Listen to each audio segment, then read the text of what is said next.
नमस्कार दोस्तों, आपके अपने YouTube चैनल पर आपका स्वागत है। हमारी क्लास चल रही थी वर्ण विचार की। वर्ण विचार की हमने 4 क्लास पढ़ी है। वर्ण विचार में हमने स्वर वर्ण, व्यंजन वर्ण, उच्चारण स्थान, प्रियतन स्थान एक एक करके टॉपिक को पूरा किया है। आज हमारी क्लास होगी वर्ण विचार की मैराथन क्लास। वर्ण विचार की मैराथन क्लास में आज हम डिटेल से जितना हमने पढ़ा है उसको शॉर्ट रूप में कैसे याद करें। शॉर्ट रूप में याद करने के लिए हमने इसको शॉर्ट रूप में अपन पढ़ेंगे ताकि अपने याद हो। आज की क्लास बहुत ही इंपॉर्टेंट क्लास है, इसे ज्यादा से ज्यादा शेयर करें और क्लास को जरूर लें। अगर आप इस क्लास को पढ़ोगे तो आप खुद देखना कि आपको कितना क्या याद होता है। तो चलिए अपन शुरू करते हैं अपनी क्लास। आज होगी वर्ण विचार की मैराथन क्लास। देखिए, हमने पढ़ा वर्ण विचार। वर्ण विचार का अपन ने पूरा टॉपिक पढ़ लिया था। तो वर्ण विचार, वर्ण ध्वनि के लिखित रूप को वर्ण कहते हैं। ध्वनि के लिखित रूप को वर्ण कहते हैं। ध्वन्यः लिखित रूपम वर्णम। ध्वन्यः लिखित रूपम वर्णम। ध्वनि के लिखित रूप को वर्ण कहते हैं। वर्ण भाषा की सबसे छोटी इकाई होती है। वर्ण को ही अक्षर कहते हैं, अर्थात वर्णम एव अक्षर है। वर्णम एव अक्षर है। वर्ण को ही अक्षर कहते हैं।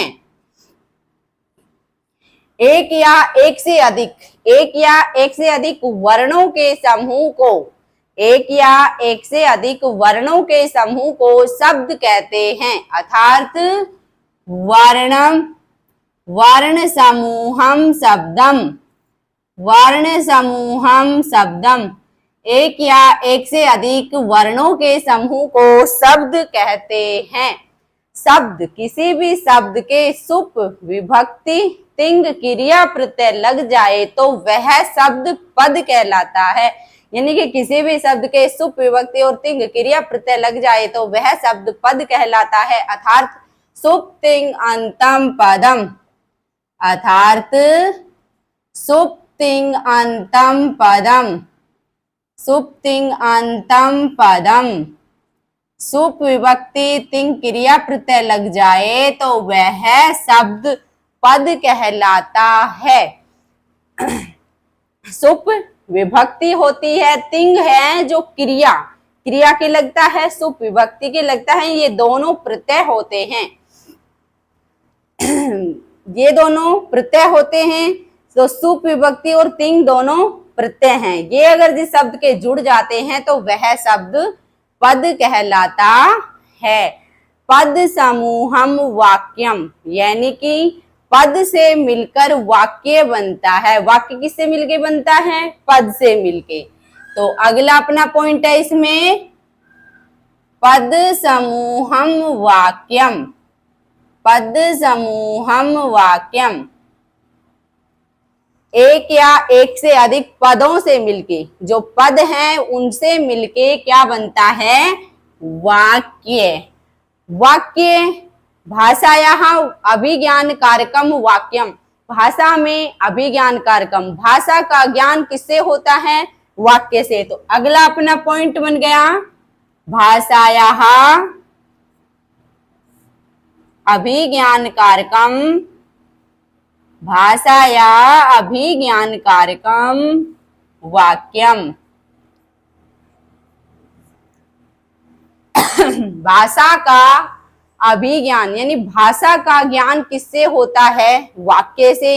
जब तक अपन वाक्य ही नहीं बनेगा तो भाषा का ज्ञान कैसे होगा? क्या ध्वनि से भाषा का ज्ञान होगा? ध्वनि से तो शुरुआत होती है। क्या हम किसी ध्वनि को वर्ण कहते हैं? नहीं। वर्ण भाषा की सबसे छोटी इकाई होती है, यानी कि हम इसके टुकड़े नहीं कर सकते हैं। सबसे छोटी इकाई वर्ण होती है।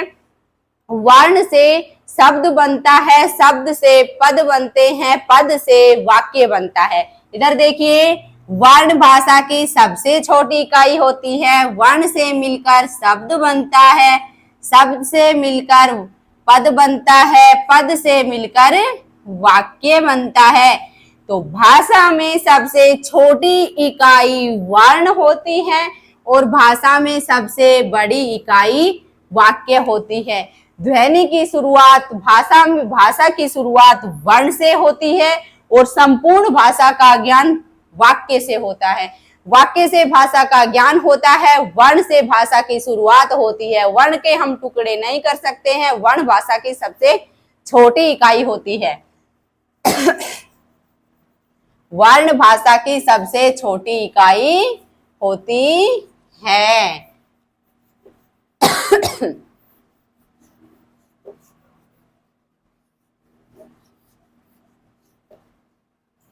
भाषा यहाँ लघुतम इकाई, बताओ भाषा यहाँ लघुतम इकाई, भाषा यहाँ लघुतम इकाई और भाषा यहाँ वृद्धतम इकाई, भाषा यहाँ वृद्धतम इकाई, वृद्धतम इकाई। बताओ भाषा की लघुतम इकाई वर्णम और भाषा की दीर्घतम वृद्धतम इकाई वाक्यम। यहां तक हो गया अपना। अब अपना आता है कि वर्ण के भेद। वर्ण कितने प्रकार के होते हैं, अपन ने पढ़ा था वर्ण के भेद।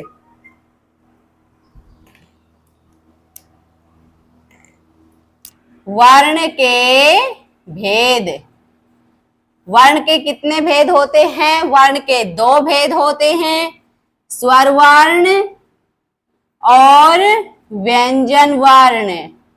स्वर वर्ण और व्यंजन वर्ण। अब अपना आता है स्वर वर्ण। स्वर वर्ण किसे कहते हैं? स्वर वर्ण किसे कहते हैं? स्वं राजन्ते इति स्वराः, स्वं राजन्ते इति स्वराः, स्वं राजन्ते इति स्वराः, स्वं राजन्ते इति स्वराः।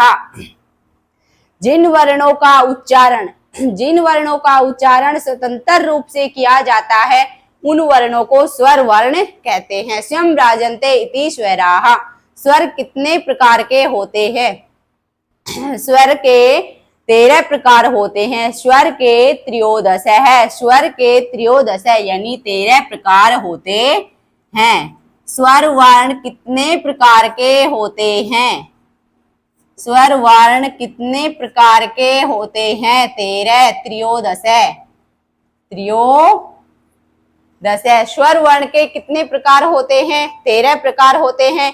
तो आइए देखिए कौन कौन से हैं ये 13। इधर देखो,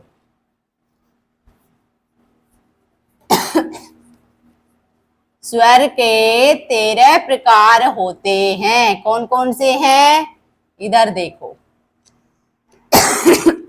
ए, आ, ई, उ, री, री, ए, ओ, आई और औ। ये 13 स्वर वर्ण होते हैं। इनमें से, इनके हम बंटवारा कर रखा है इनका, तो इधर देखो, इनमें से मूल स्वर, लघु स्वर या लृजु स्वर कितने होते हैं? 5। मूल स्वर, लघु स्वर या लृजु स्वर कितने होते हैं? 5। कौन कौन से हैं? ए, ई, उ, री और री। 2 नंबर पर अपना आता है दीर्घ स्वर। दीर्घ स्वर या संधि अक्षर या दीर्घ स्वर बोल दो या संधि अक्षर बोल दो, ये कितने होते हैं? 8। कौन कौन से?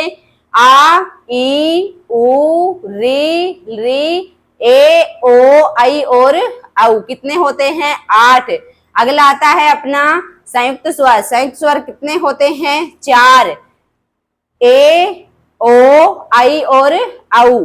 संयुक्त स्वर कितने होते हैं? 4। समान स्वर या सजातीय स्वर कितने होते हैं? 4। कौन कौन से? ए या आ। इधर देखो, समान, ये मूल स्वर अपने हो गए। मूल स्वर कितने थे? 5। और दीर्घ स्वर कितने थे? 8। और संयुक्त स्वर कितने थे? संयुक्त स्वर थे 4। और अपना समान स्वर कितने हैं? समान स्वर है 4, और ये समान स्वर 4 है जो कौन कौन से थे? ए आ, ई ऊ और री। सजातीय समान स्वर कितने हैं? 4। अगला आता है अयोगवाह स्वर। अयोगवाह स्वर कितने हैं? 2। और ए। अयोगवाह स्वर कितने होते हैं? 2। तो अपना स्वर वर्ण था, स्वर वर्ण के कितने प्रकार हैं? 13 में है ये वाले, और इनमें से मूल स्वर 5 है, दीर्घ स्वर 8 है, संयुक्त स्वर 4 है, समान स्वर 4 है, अयोगवाह स्वर अम और ए 2 होते हैं। अब इधर देखिए, संस्कृत वर्णमाला में 13 स्वर माने गए हैं, लेकिन माहेश्वरी सूत्र के अनुसार अगर समान स्वर या सजातीय स्वर 4 माने गए हैं तो स्वर के प्रकार कितने हो गए? 9। माहेश्वरी सूत्र के अनुसार ये जो 8 स्वर हैं इनको समान बताया गया है, इनको 4 ही बताया गया है।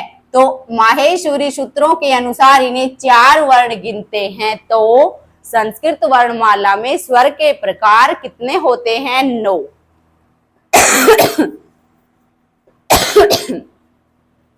तो अपना सही आंसर होगा कि संस्कृत वर्णमाला में स्वर कितने प्रकार के होते हैं। तो अपना आंसर अगर ऑप्शन में 9 भी आए और 13 भी आए तो हम फर्स्ट प्रायोरिटी किसे देंगे? 9 को, क्योंकि माहेश्वरी सूत्रों में जो बातें बताई गई हैं उनको हम फर्स्ट प्रायोरिटी देते हैं। तो इसलिए स्वर कितने होते हैं? स्वर के प्रकार पूछे, स्वर के प्रकार तो हम नहीं, स्वर कितने होते हैं? स्वर कितने होते हैं? तो हमारा आंसर होगा 9 या 13। अगर 9 ऑप्शन में ना मिले तो हमारा उत्तर होगा 13। अगला हमारा आता है व्यंजन वर्ण। अगला हमारा कौन सा है? व्यंजन वर्ण। व्यंजन वर्ण किसे कहते हैं? परतंत्र वर्णाः व्यंजना। परतंत्र वर्णाः व्यंजना।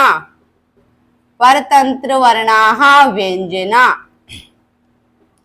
जिन वर्णों का उच्चारण स्वर वर्णों की सहायता से किया जाता है, जो वर्ण दूसरों पर आश्रित होते हैं यानी कि स्वर मात्राओं की सहायता से जिनका उच्चारण किया जाता है उन्हें हम व्यंजन वर्ण कहते हैं। संस्कृत वर्णमाला में व्यंजन वर्ण कितने होते हैं? व्यंजन वर्णों के प्रकार, व्यंजन वर्णों के प्रकार, व्यंजन वर्ण कितने होते हैं? व्यंजन वर्ण कितने होते हैं? 33। इनमें से देखो, इनमें क वर्ग, च वर्ग, ट वर्ग, त वर्ग, प वर्ग, अंतस्थ वर्ण, अंतस्थ व्यंजन वर्ण और ऊष्म व्यंजन वर्ण, ऊष्म व्यंजन वर्ण और अयोगवाह व्यंजन वर्ण, अयोगवाह व्यंजन वर्ण। 33 व्यंजन वर्ण बताए गए हैं। इनमें से अपने ये वर्ग बांटे गए हैं, अंतस्थ वर्ण, ऊष्म वर्ण, अयोगवाह व्यंजन वर्ण। इनमें से इनके टुकड़े किए गए हैं जो इस प्रकार है। देखो, व्यंजन वर्णों में आते हैं व्यंजन वर्ण 33 होते हैं। इनके टुकड़े कैसे किए गए हैं? इनमें पहले नंबर पर सबसे पहले आता है स्पर्श व्यंजन वर्ण। स्पर्श व्यंजन वर्ण या उदित व्यंजन वर्ण, ये कितने होते हैं? ये होते हैं 25, यानी कैसे लेकर मैं तक। इसका सूत्र होगा कादियो मावसानाम स्पर्शाः।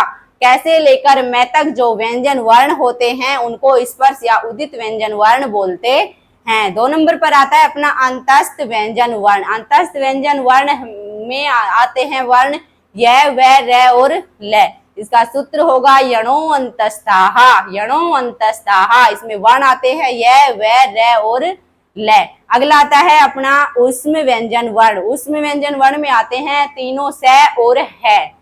तो इसका सूत्र होगा सल उस्मानय है। सल उस्मानय में कौन कौन से वर्ण हो गए, ये वाले, ये तीनों स और है। अगला आता है अपना अयोगवाह व्यंजन वर्ण। अयोगवाह व्यंजन वर्ण कौन से होते हैं, अयोगवाह व्यंजन वर्ण दो होते हैं, आधा विसर्ग पै और आधा विसर्ग पै और है। इसको बोलते हैं उपपद्यमानीय, उपपद्यमानीय व्यंजन वर्ण। और अगला आता है अपना आधा विसर्ग कै और है, इसको अपन बोलते हैं जिह्वामूलीय, जिह्वामूलीय। ये अपने अयोगवाह व्यंजन वर्ण हो गए। इनको अगर अपन टोटल करते हैं तो ये 33 होते हैं। तो हो गया अपना व्यंजन वर्ण कितने होते हैं, 33। इनके टुकड़े करके भी आपको बता दिया गया है। अब अपना टॉपिक इसी में वर्ण विचार में ही आता है वर्णों के स्थान। वर्णों के कितने स्थान होते हैं, दो। कौन कौन से, उच्चारण स्थान, उच्चारण स्थान और दूसरा आता है प्रियतन स्थान। उच्चारण स्थान और प्रियतन स्थान। उच्चारण स्थान संस्कृत वर्णमाला में वर्णों के उच्चारण कितने होते हैं, 11 होते हैं। लेकिन वर्णों के उच्चारण स्थान पाणिनि के अनुसार वर्णों के उच्चारण स्थान कितने माने गए हैं, 8 माने गए हैं। तो इधर देखो उच्चारण स्थान कितने हैं, वर्णों के उच्चारण, वर्णों के उच्चारण पूछे तो होते हैं वर्णों के उच्चारण 11। लेकिन पाणिनि के अनुसार उच्चारण स्थान कितने होते हैं, उच्चारण स्थान होते हैं 8। तो आइए देखिए 11 उच्चारण स्थान कौन कौन से होते हैं। सबसे पहले आता है एकु है विसर्जनीय नाम कंठ है। इसमें कौन कौन से वर्ण आते हैं, ए या आ, कै वर्ग और है वर्ण। तो इसका सूत्र होगा एकु है विसर्जनीय नाम कंठ है, इसकी संज्ञा होगी कंठ है। यानी कि ए कै वर्ग और है का उच्चारण स्थान कंठ होता है। 2 नंबर पर आता है इचु ये सानाम तालु, ई च वर्ग य और स का उच्चारण स्थान तालु होता है, इसकी संज्ञा होगी तालव्य है। 3 नंबर पर आता है रेतुल सानाम दंता, ली तय वर्ग ल और स का उच्चारण स्थान दंता होता है, यानी कि इसकी संज्ञा होगी दंत। अगला आता है ऋटुर सानाम मूर्धाहा, री ट वर्ग और स का उच्चारण स्थान मूर्धा होता है, यानी कि संज्ञा होगी मूर्धन्य। अगला आता है उपपद्यमान्यानाम ओष्ठौ, उ और पै वर्ग का उच्चारण स्थान ओष्ठ होता है, इसकी संज्ञा होगी ओष्ठ है। और अगला आता है अपना ए दैतो कंठ तालु, ए ऐ का उच्चारण स्थान कंठ तालु होता है। और इससे अगला आता है ओ दौतो कंठोष्ठम, ओ और औ का उच्चारण स्थान कंठोष्ठ होता है। अगला आता है अपना वकारस्य दंतोष्टम, व का उच्चारण स्थान दंत होता है, यानी कि संज्ञा दंत्य होगी। और अगला आता है जिव्यामूल्यस्य जिव्यामूलम, यानी कि आधा विसर्ग कै और ख का उच्चारण स्थान जिव्यामूल होता है। और अम गणनम नासिका च, अम गणनम नासिका च, यानी कि ये ड और मैं और न का उच्चारण स्थान नासिक होता है। अनुनासिक वर्ण और नासिक वर्ण, ये आपको बताया था अनुनासिक वर्ण कितने प्रकार के होते हैं। अनुनासिक वर्ण 5 प्रकार के होते हैं। अनुनासिक वर्ण कितने प्रकार के होते हैं, अनुनासिक वर्ण के 5 प्रकार होते हैं। कौन कौन से, ये ड, मैं और न और न, ये 5 प्रकार के होते हैं। और नासिक्य वर्ण कितने प्रकार के होते हैं, नासिक्य वर्ण 5 + 1 यानी कि 6 प्रकार के होते हैं। कौन कौन से हो गए, एक तो अनुस्वार हो गया, एक तो हो गया अपना अनुस्वार, और 5 ये मैं, न और न। नासिक्य वर्ण, नासिक के यम गण नम नासिका च, अनुस्वार का उच्चारण स्थान क्या होता है? नासिका। और अनुनासिक वर्ण पूछे तो 5 होते हैं, यम गण नम। और ये जो नासिक के वर्ण है ये 6 है, क्योंकि 5 होते ये और एक अनुस्वार हो गए। अब अपना आता है कि अपन ने पढ़ लिया उच्चारण स्थान 11 होते हैं, तो पाणिनि ने 8 उच्चारण स्थान बताए हैं। कौन कौन से? कंठ, तालु, मूर्धा, दंत, ओष्ठ और जिव्यामूल, और नासिका। और 8वां बताया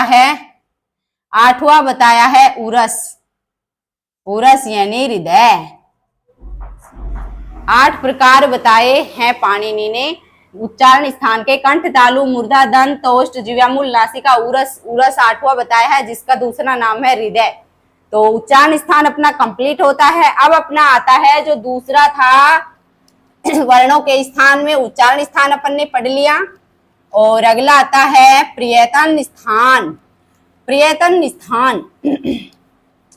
स्थान किसे कहते हैं? दूसरा आता है अपना प्रियतन स्थान। वर्णों के उच्चारण में लगने वाले समय को या वर्णों के उच्चारण में किए जाने वाले प्रयास को प्रियतन कहते हैं, या यत्न कहते हैं, या प्रयास कहते हैं। प्रियतन स्थान वर्णमाला में प्रियतन स्थान के कितने भेद होते हैं? प्रियतन स्थान के भेद यत्नोः द्विधा। प्रियतन कितने प्रकार के होते हैं? 2 प्रकार के। कौन कौन से? पहला आता है आभ्यंतर प्रियतन, और अगला आता है अपना बाह्य प्रियतन। तो अपन नंबर 1 पढ़ते हैं आभ्यंतर प्रियतन। अपन ने पढ़ लिया था आभ्यंतर प्रियतन किसे कहते हैं? जिन वर्णों के उच्चारण करने में आंतरिक प्रयास पर जोर दिया जाता है, आंतरिक प्रयास किया जाता है, उन्हें आभ्यंतर प्रियतन कहते हैं। आभ्यंतर प्रियतन को उच्चारण की प्राक अवस्था भी कहते हैं, उच्चारण करने से पहले की अवस्था भी कहते हैं। उच्चारण प्राक अवस्था क्या? आभ्यंतर प्रियतन। आभ्यंतर प्रियतन कितने प्रकार के होते हैं? आभ्यंतर प्रियतन के 5 प्रकार होते हैं। कौन कौन से हैं? वो है स्पृष्टम, अगला आता है ईर्षद स्पृष्टम, और ईर्षद विव्रतम, और विव्रतम और संव्रतम। कितने प्रकार के होते हैं? आभ्यंतर प्रियतन 5 प्रकार के होते हैं। स्पृष्टम में आ जाएगा कादियो मावसानाम स्पृशाहा, कैसे लेकर मैं तक वर्ण स्पृष्टम में आते हैं। ईर्षद स्पृष्टम में आता है यणो अंतस्थः, यह व रेल, ये चारों वर्ण ईर्षद स्पृष्टम में आते हैं। अगला आता है ईर्षद विव्रतम, इसमें आते हैं स और तीनों स और है, यानी कि सल उस्मान है, इसका सूत्र होगा। अगला आता है विव्रतम में स्वर आते हैं, इसका सूत्र होगा अच स्वराहा। अगला आता है अपना संव्रतम में अवग्रह चिन्ह आता है, इसका सूत्र होगा प्रक्रिया दशायाम विव्रतम एवं। प्रक्रिया दशायाम, ये अपने 2 क्वेश्चन बने थे, ये आपको मैंने बताया था। जो मेन पॉइंट है उस पर मैं जोर दे रही हूँ, आपको बता रही हूँ, इनको याद रखना जरूरी होगा। तो ये इसमें अपन ने 2 क्वेश्चन बनाए थे। ये पहला तो था प्रक्रिया दशायाम विव्रतम एव, और दूसरा था प्रयोग दशायाम संव्रतम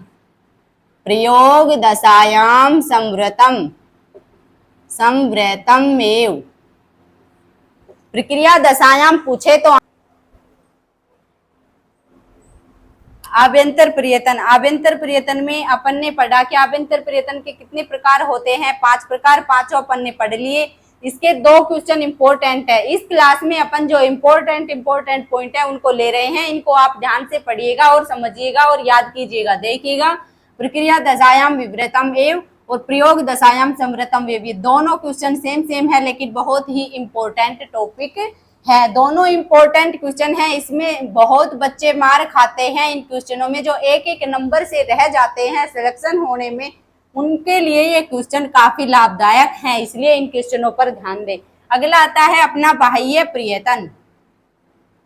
बाह्य प्रियतन, बाह्य प्रियतन के कितने प्रकार होते हैं? बाह्य प्रियतन 11 प्रकार के होते हैं। बाह्य प्रियतन कितने प्रकार के होते हैं? 11 प्रकार के होते हैं। कौन कौन से हैं?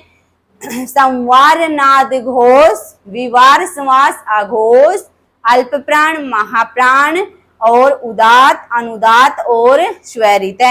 संवार नाद घोष, संवार नाद घोष, संवार नाद और घोष, इसमें कौन कौन से वर्ण आते हैं? इसमें आता है हस प्रत्याहार।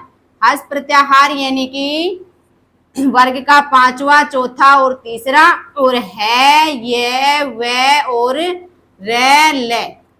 अगला है विवार श्वास अघोष। विवार श्वास अघोष, इसमें कौन कौन से वर्ण आते हैं? इसमें आता है खर प्रत्याहार। इसमें आता है खर प्रत्याहार। खर प्रत्याहार में वर्ण आता है पहला और दूसरा, और आते हैं ये, वो, से और से। अगला आता है अपना अल्प प्राण।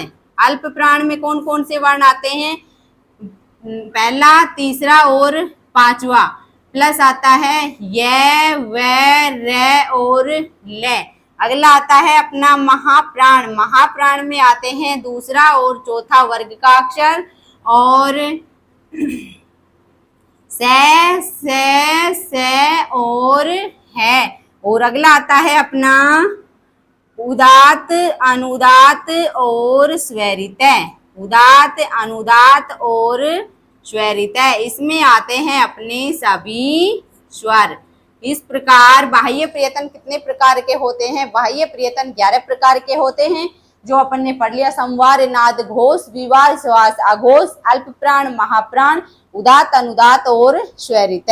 तो आज की अपनी क्लास यहीं पर कंप्लीट हो जाती है। वर्ण विचार की अपन ने जो 4 क्लास टुकड़ों में करके पढ़ी थी, उसकी आज अपन ने मैराथन क्लास रखी है। इस मैराथन क्लास को अपन अगर बार बार पढ़ेंगे तो इसमें अपन ने मोस्ट पॉइंटों पर जोर दिया है। मोस्ट पॉइंटों को लेकर अपन पढ़ेंगे तो अपना ये टॉपिक अच्छे से तैयार होगा। और मैं आपको ये बात कहना चाहती हूँ कि अगर आपने ये क्लास को लिया और आपने अच्छे से पढ़ा तो आपका वर्ण विचार से संबंधित कोई भी क्वेश्चन पेपर में गलत नहीं होगा, क्योंकि मैंने इसमें से बिल्कुल छोटे से छोटे पॉइंट को पढ़ाया है और अच्छे से पढ़ाया है। तो इसलिए इस क्लास को ज्यादा से ज्यादा पढ़ो और ज्यादा से ज्यादा क्लास को शेयर करो। तो आज की क्लास में इतना ही काफी है। अब अपन कल अपनी क्लास रखेंगे।